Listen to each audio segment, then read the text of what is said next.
إن الحمد لله نحمده ونستعينه ونستغفره ونعوذ بالله من شرور أنفسنا ومن سيئات أعمالنا من يهده الله فلا مضل له ومن يضلل فلا هادي له وأشهد أن لا إله إلا الله وحده لا شريك له وأشهد أن محمدا عبده ورسوله عباد الله أوصيكم ونفسي بتقوى الله جل في علاه فإنه من اتقى الله وقاه وأرشده إلى خير أمور دينه ودنياه. Të nderuar besimtarë, robët e Allahut, të gjitha lavdërimet me madhërim dhe përulje përkasin Allahut të vetëm dhe të partak Zotit e Aleminit, atë e falenderojmë, ndihmë dhe falje vetëm prej tij kërkojmë. Tek Allahu kërkojmë shtrehim nga e keqja e veteve tona dhe nga punët tona të liga. Atë që Allahu e orienton në rrugën e drejtë nuk ka kush ta lajthis prej saj. Atë që Allahu e humbi dhe devijoi nga rruga e drejtë nuk ka kush ta udhëzoj përpos tij. Dëshmoj dhe deklaroj se nuk ka të adhuruar tjetër me të drejtë dhe merit përpos Allahut i vetëm dhe i paortak. Po ashtu dëshmoj dhe deklaroj se Muhamedi sallallahu alaihi wasallam është robi i Allahut dhe i dërguari i tij, bule pejgamberve, më i miri i njerëzimit. Mbi të qoftë lëvdata e shumtë dhe shpëtimi i madh i Allahut mbi gratë e tij të ndershme, shokët e tij fisnik dhe të gjithë ata që pasojnë rrugën dhe sunetin e tij me përpikmëri deri në ditën e llogarisë. Robët e Allahut, friksojnë Allahut të lartë madhëruar dhe përkujtoni gjithmonë mbikëqyrjen e tij mbi ju në fshehtësi dhe haptazi. Sepse vërtet ai që i friksohet Allahut, ai do ta mbrojë dhe do ta ruajë atë dhe do ta orientojë në mirësitë e fesë dhe të dynjas së tij. Robët e Allahut, kemi hyrë falënderimin takon Allahut në 10 ditësin e fund të këtij muaji të begat, muaji i Ramazanit, muaji i mëshirës, i faljes, i çlirimit prej zjarrit, muaji i agjirimit të ditëve të tij të begata dhe i adhurimeve të sinqerta në netët e tij. Thot Allahu te bareke te në librin e tij fisnik, laqad kana lakum fi rasulillahi uswatun hasana. Pra ka për ju në të dërguarin e Allahut një shembull të mirë për t'u pasuar. Pra në këto 10 ditë që kanë mbetur nga ky muaj, duhet të marrim shembull të tepër se kur nga adhurimet edhe përpjekja e madhe e profetit ton Muhammed sallallahu alaihi wasallam, duke zbatuar urdhrin e Allahut të lartësuar i cili thot: "Qul in kuntum tuhibbuna Allaha fattabi'uni yuhibbukum Allah wa yaghfir lakum dhunubakum wallahu ghafurur rahim." Thuaj o Muhammed njerëzve, nëse pretendoni se e doni Allahun, atëherë më pasoni mua, që t'ju doj Allahu dhe t'ju falë gjunahet dhe mëkatet tuaja. Vërtet Allahu është falës i madh dhe mëshirues. Sa i përket adhurimit të pejgamberit sallallahu alaihi wa alihi wasallam, dëgjojmë nga nëna e besimtarëve këtë transmetim e cila thot: "Kana Rasulullahi sallallahu alaihi wasallam idha dakhala al-'ashru ahya al-layl wa ayqadha ahlahu wa jadda wa shadda al-mi'zar." I dërguari Allahut sallallahu alaihi wasallam ishte që kur hynte 10 ditë që i fundit i Ramazanit, e ngjallte natën me adhurime, e zgjonte familjen e tij, shtonte zellin dhe shtrëngonte robën e tij. Ka thënë Nawawiu, ky dietar i madh, Allahu mëshiroft, në komentin e këtij hadithi, fjala e saj, Allahu që t'i kënaqë me të ahya al-layl, do të thotë se netët i kalonte zgjuar me namaz, falë gjatë dhe me adhurime të tjera shtesë. Dhe fjala e saj ayqadha ahla, pra i zgjonte familjarët për namazin e natës. Qu anfusakum wa ahlikum nara. Shpëtoni vetë tuaja dhe familjet tuaja prej zjarrit. Ti qohesh që të falesh dhe të shkuran për dua, mos e lër gruan dhe fëmijët që të flen gjumë, por zgjoj dhe ata që të kenë ata nasib nga kjo natë e begat, ose nëse falesh në xhami, pse jo, merri në xhami me ty. I zgjonte ata për namazin e natës dhe i ndiste në adhurime shtesë mbi ato të zakonshmet, pra për tepër se ditët e tjera të Ramazanit dhe të vitit. Kurse fjala e saj shadd al-mi'zar do të thotë përpiqje me adhurime shtesë plus ekstra mbi normalin e muajve të tjerë, si dhe është thënë se kjo nënkupton largimin nga gratë dhe i penjimin me adhurime për Allahun te baraka wa taala. Po ashtu hadithi tjetër i nënës së besimtarëve Aishës, siç e përcjell Imam Muslimi dhe Amsherov, se ajo ka thënë: "Kana Rasulullah sallallahu alaihi wasallam yajtahidu fi al-ashr al-awakhir ma lam yajtahidu fi ghayri." I dërguari Allah sallallahu alaihi wasallam përpiqej dhe prekupohej në 10 ditën e fundit të Ramazanit me adhurime për shtesë, aq sa nuk përpiqej në ditët e tjera. Allahu na bëj për atyre që marrin shembull nga këto hadithe. Vëlla dhe motor muslimane, pra të bëj qartë nga këto hadithe se pejgamberi sallallahu alaihi wasallam arrinte në 10 ditën e fundit kulmin e përuljes, e nënshtrimit, e robërimit për Allahun te baraka taala. Pa çka i adhuron Allahun gjithë vitin, por se ai dinte më së miri se ne mirësitë e këtyre 10 ditëve të begata, dhe se jeta është e shkurtër. Sot je i gjallë, mes e gjallëve, nesër je me stopdeku dhe në varesa. Kështu që prekupohu me adhurime, mos i shty veprat e mira, aq më shumë në këtë muaj begat, përfiton nga mirësitë e begatit dhe nga ofertat që Allahu t'i jep në këtë muaj. Pra as ata tregtarët e mençur, duke dhënë kështu për ne shembullin më të mirë dhe duke bërë bashkë të gjitha bazat e adhurimit në këtë 10 ditësh, prej namazit, nadhës, agjërimit, shtonte sadakan, leximin e Kuranit, bënte hatme bashkë me Xhibrilin alayhis salam, bënte dhikr shtesë, dua, bënte tobe, istighfar, ishte pra bujar dhe garonte me njerëz të tjerë në punë të mira. Ku jemi ne pra me këto shembuj pejgamberik? Thot Allahu tabaraka taala: "Inna fi dhalika la dhikra liman kana lahu qalbun wa alqa sam'a wa huwa shahid." Vërtet në këto ka përkujtim për atë që ka zemër, që kupton, dëgjon me vëmendje dhe është dëshmues Allahu na bëft prej tyre. Po ashtu thot Allahu i lartësuar: "Fa'tabiru ya ulil albab la'allakum turhamun." Ndaj merrni shembull e mësimit të Zotit e mendjes, ashtu që të mëshironi. Robt Allahut, le t'i pyesim ne vetët tona, pra të bëjmë një analizë, ta marrim veten në llogari. Ku jemi ne me shfrytëzimin e këtij sezoni të begat që tashmë ka përfunduar 2-3 e tij?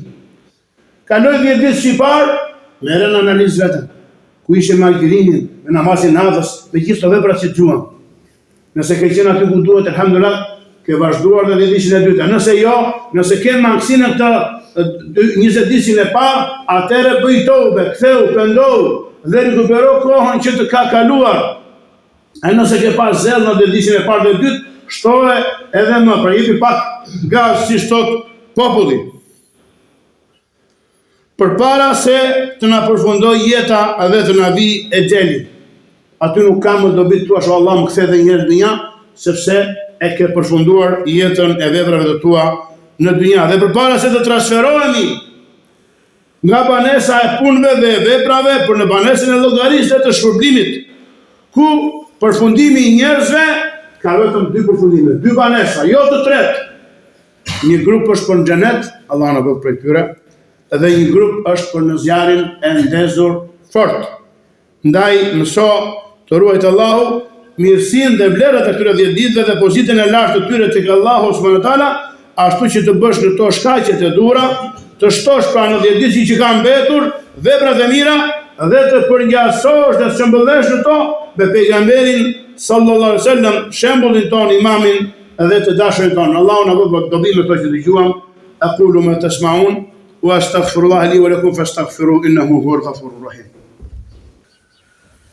الحمد لله رب العالمين والعاقبة للمتقين ولا عدوان إلا على الظالمين وصلى الله وسلم وبارك على نبي الأمين نبينا محمد وعلى آله وصحبه أجمعين. Po ashtu të nderuar besimtar, do të kemi kujdes në këtë 10 ditë nga kurthet e shejtanit të mallkuar. Pa çka shejtanët e mëdhenj dhe rebel janë burgosur, janë prangosur dhe janë lidhur me zinxhir, por se kanë mbetur ata të drejtit të cilës çfarë duhet të ruhemi pra nga shkujdesja, nga përtacia dhe plogështia që na zënë në trupin tonë, sidomos ata që e teprojnë me ushqim për iftar apo për syfyr. Ky nuk është muaj i barqeve, me mbush barkun edhe si shohim kryesa të mbushura plot dhe garojnë muslimanët kush e bën iftarin më të shtrenjtë. Jo, ky është muaj i uris, i etjes, i robërisë për Allahun subhanallahu që të ndihemi afër të varfrit. Çka kuptimi ka të agjërosh gjithë ditën dhe tryeza rënkon, është mbushur për plot me bereqet. Dhe as e mbaron dhe as ushqen apo fton të varfrin të. Në iftarët tona do të fton të varfrit, skamnorët, ata që nuk e mbushin dot barkun me bukë gjatë gjithë vitit. Dhe ka të tillë mes nesh në shoqërinë tonë. Po ashtu kujdes në shfrytëzimin e këtyre ditëve dhe kujdes mos pasosh ato epshet dhe tekat dhe sytet e shejtanit në kundërshtimin e Rahmanit subhanahu wa taala. Siç ka thënë dikush prej selefëve, faqris usulet tuqama dumta mujtahidan wa'lam bi annaka ba'da al-maut laqiha. Ndaj mbille fidanin e devotshmërisë për sa kohë je i zellshëm, pra që je i gjallë, dhe dije se mbas vdekjes ti do të takosh atë prodota, vjen shfrytjen e atij fidanit devotshmërisë që mbjell në dynja. Si ai bujku mirë që mbjell atë pemën, edhe shpreson që të haj vitin që vjen edhe të hanë brezat mbas tij. Kështu shpreson dhe ti duke mbjell vepra të mira, që të lësh gjumë të mira në dynja. Allahu na mundsoft. Robt Allahu, për sa i përket kujdesit të pejgamberit sallallahu alajhi wasallam për natën e Kadrit, nata madhështore, nata me vlera, e cila është më mirë se 1000 muaj. E kush nga ne jeton 1000 muaj? Dhe ato 1000 muaj që kalojnë në adhurime janë 80 e kusur vjet. Që kalosh gjitha në adhurime kjo natë është më mirë se 1000 muaj. Dhe gjende në 10 ditësh. Si thot Allahu te barutala, inna anzalnahu fi lejlatil qadr. وما أدراك ما ليلة القدر ليلة القدر خير من ألف شهر. Ne shpallën Kur'anin në natën e Kadrit. E kush të mësoj ty se ç'është nata e Kadrit? Nata e Kadrit është më e mirë se 1000 muaj. Në të zbresin të gjithë me lekët që në dynjas dhe ruh shpirti pra Gjibrili alayhis salam. Me urdhër për çdo gjë, në përcaktimin e kaderit të një viti, selam është ajo derisa të gdhi agimi. Allahu Akbar. Pra kujdesi i pejgamberit sallallahu alajhi wasallam për të natë me vlera të larta, e të mëdha, njohjen e cilës Allahu subhanahu wa taala u afsheu robërve të tij. Allahu e la sekret, e la të fshet. Ashtu që ne gjithë ditësin mostrim vetëm një natë siç shohim njerëzit rëndom, natën e 27 të i mbushen xhamiat, edhe rrugët, edhe sheshet. Jo, është i gjithë 10 ditë siç do, përpjekur në adhurime. U afsheu robërve të tij ashtu që të dalloj prej tyre kush është ai i zellshmi në kërkimin dhe shfrytëzimin e kësaj nate dhe kush është ai përtasi, neglizhenti, i shkujdesuri, gafili. Allahu na ruaj nga këto cilësi. Për këtë ka ardhur në saktën e Muslimit nga hadithi i Abu Sa'id al-Khudri, Allahu qoftë i kënaqur me të, se profeti sallallahu alajhi wasallam ka thënë, u tha një ditë sahabëve, u tha inni i'takaftu al-ashr al-awwal. Unë bëra i'tikaf, unë bujova në xhamim adhurime 10 ditën e parë të muajit. Altamisu hadhihi lejla, duke kërkuar këtë natë. Mendoj se ishte 10 ditën e parë. Pastaj thot thumma i'takaftu al-ashr al-awsat. Pastaj bëra i'tikaf në 10 ditën e mesëm. Thumma utitu, pastaj më erdhi pra një melek dhe më tha, faqila li, tha mua, innaha fi al-ashr al-awakhir, vërtet ajo gjendet në 10 ditën e fundit. فمن أحب منكم أن يعتكف فليعتكف. Kush do të bëjë i'tikaf bashkë me mua këtë 10 ditë fundit, atëherë le të bëjë i'tikaf në xhamin. Thot fa'takafa an-nasu ma'a. Gjithë njerëzit bënë i'tikaf me ta. Pra shitë sahabët të shpejt në pasimin e pejgamberit sallallahu alajhi wasallam këta burra, Allahu shëtë i kënaqur me ta dhe na rinjall me ta në xhenet e lartë. Pra ai që mediton mbi jetën e pejgamberit sallallahu alajhi wasallam dhe veprat e tij në Ramazan, do të gjejë se ajo është shumë e pasur dhe ngarkuar me kujdesin për natën e Kadrit dhe qiyemin për adhurime të sinqerta në të. Dhe kjo pra për pozitën dhe vlerën e madhe që ajo ka nga netët e tjera. siç është përcjell nga profeti alayhi salatu wasalam në hadithin që ka rënë dakord Buhariu dhe Muslimi për të, se ai ka thënë: kush bën adhurime në natën e Kadrit me besim dhe me shpresë, do t'i falen atij gjunat e mbarshme. Një natë ta ngjallësh me adhurime, ta gjallërosh, të shtyjë gjunat e mbarshme, Allahu Akbar. Kjo që nga tregtia e begat, pra sa bujar është Zoti ynë subhanahu wa taala. Kanë thënë dietarët mbi kuptimin e kësaj fjale, nata e Kadrit, çfarë thotë el-Qadr? Thonë nata e caktimit, sepse në të caktohen ndodhit e vitit. Po ashtu el-Qadr, nata fisnike, e fisikërisë dhe e vlerave.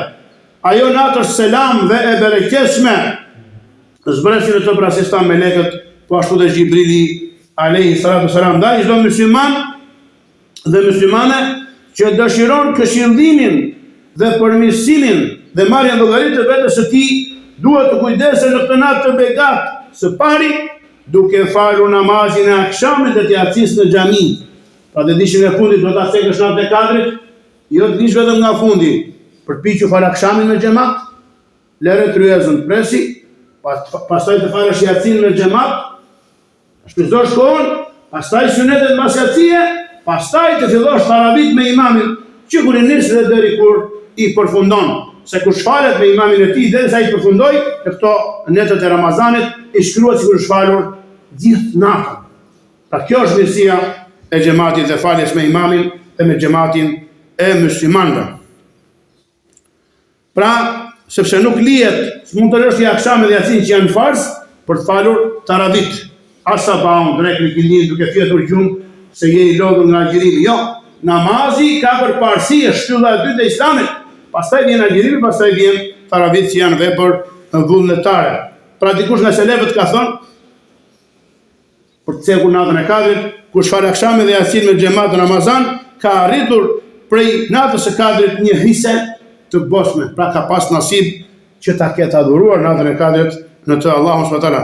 Dhe ky kujdes për natën e Kadrit duhet të jetë si për burrat, ashtu edhe për gratë, pashka se janë lodhur gjatë ditës që të gatojnë për ne e të mbushin tryezat plot. Allah është shpërblet me të mira, sepse ato kanë shpërblim ekstra, që gatuajnë dhe përgatisin për agjëruesit ato ushqimet e mira, por se dhe ato i kanë obligim pra namazet, sigurisht në kohën e tyre në shtëpia, por se u lejohet atyre që për Ramazan të vinë pra të prezantojnë dhe ato taravit, sepse ndoshta në shtëpi nuk ka kush të lexojë Kur'an apo të bëjë hatme grave të begata. Kështu pra është detyrë për çdo musliman të mençur dhe të begat, kujdesi për natën e Kadrit që gjenden në ato 10 ditë të natë fisnike dhe të madhështore dhe shfrytëzimi i saj me adhurime të sinqerta, duke pasuar kështu sunetin e krijesës më të mirë të Allahut, profetit Muhammed sallallahu alaihi wasallam. Dhe mos haro Allahut begatov të shtosh dhe shumëfishosh në këtë natë lutjen që pejgamberi alayhi salatu wasalam